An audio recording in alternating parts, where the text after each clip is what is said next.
Family history it answers two of the most human questions out there, which are, who am I and where have I come from?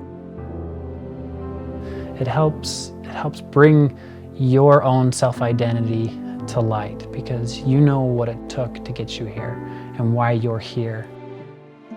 We know that who we are comes from the people that we came from. We all know that we have ancestors who have done things for us, that have lived lives that have prepared the way for us. And I think family history is a little bit of a gratitude kind of learning process.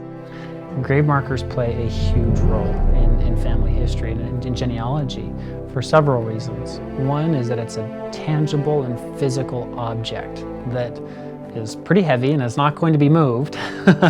So it's a great resource. It's similar to a birth certificate or a death certificate.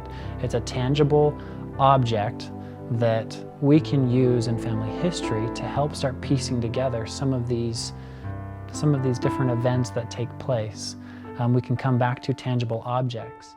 The type of story that a headstone can tell you is not just names and dates and places, it's relationships, proximity, and where a headstone is and who's around, who else is buried in that area.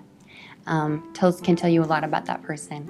Really, a family plot is a family story.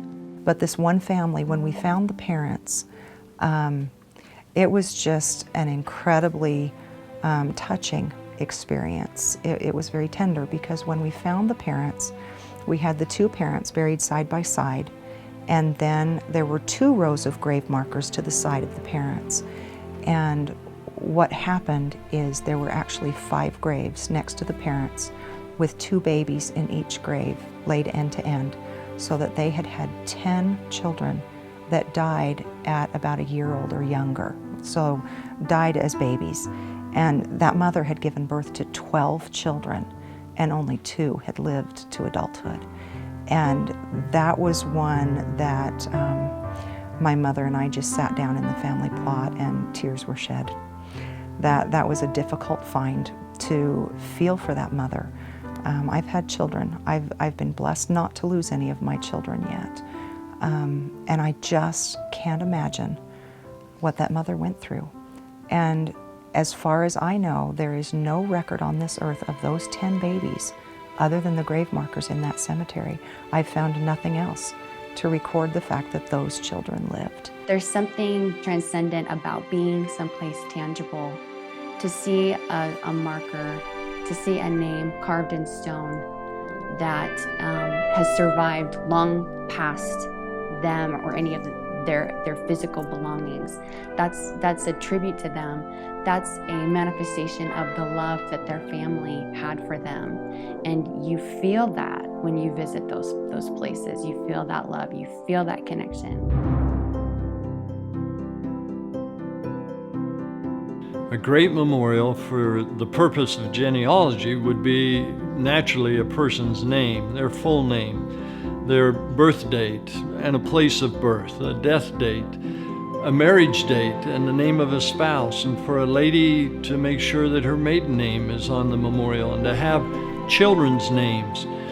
Those things all help make a memorial that the future can have an understanding of this individual. Other things that are important become what a person loved, what they enjoyed, what hobbies maybe they had, what service they gave, whether that may be religious or government or whatever it might be.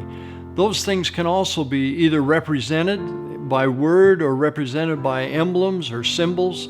Those things all are able to be created with the modern technologies that we have. The aspect of granite being the media of choice because it wears 15 thousandths of an inch every 1,000 years. So it's when something is carved into it or made out of it, it lasts, and it's going to be here when those future generations want to visit that site, want to know more of that ancestor that maybe they never met, but they have a chance